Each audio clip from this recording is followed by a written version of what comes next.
আমাদের মা বোনরা আছেন এখানে, বাংলাদেশের দুইটা বড় দলের নাম বলেন। বিএনপি আর আওয়ামী লীগ। কেন বিশ্বাস করেন তো? বাংলা গত 5ই আগস্টের পর বাংলাদেশে আওয়ামী লীগ কি আছে? আছে, আওয়ামী লীগ আছে, কিন্তু তাদের কার্যক্রম ডক্টর ইউনূস নিষিদ্ধ ঘোষণা করেছে। তারা আগামী নির্বাচনে অংশগ্রহণ করতে পারবে না। নৌকা মার্কা আগামী নির্বাচনে ব্যালটে থাকবে না। তাইলে বাংলাদেশের বড় দলকে এটা বিশ্বাস করেন? বিএনপি যদি বিশ্বাস করেন বড় দল বিএনপি, তাহলে এইটাও তো নিশ্চয় বিশ্বাস করেন যদি বাংলাদেশে একটা ভালো নির্বাচন হয় তাইলে ক্ষমতায় কে যাবে? বিশ্বাস করেন? আমার মনে বিশ্বাস করেন না, কি করেন?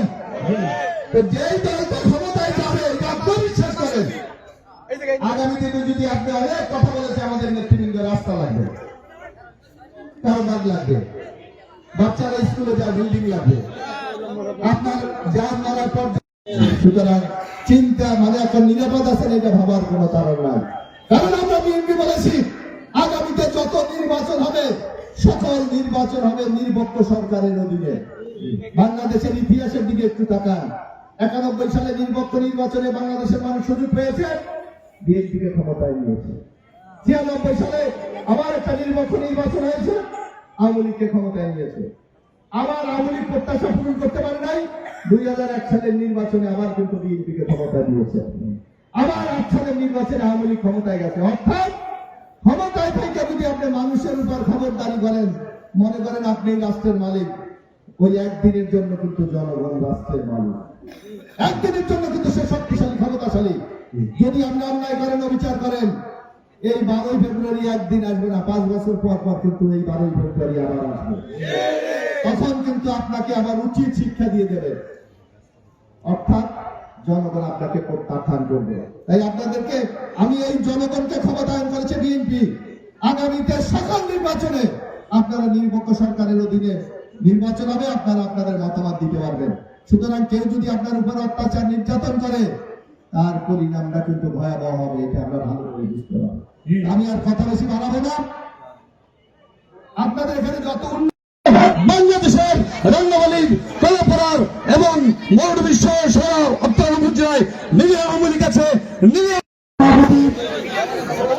রাঙ্গামাটি মাধ্যমিক বিদ্যালয়ের শিক্ষক জনাব শাহান তরফদার, আমাদের নেতা জনাব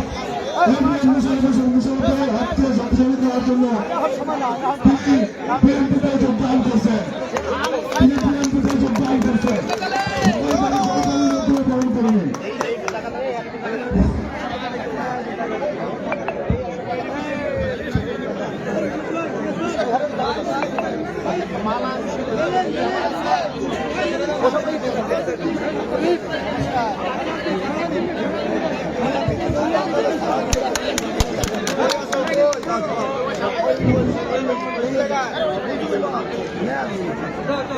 কোন জায়গা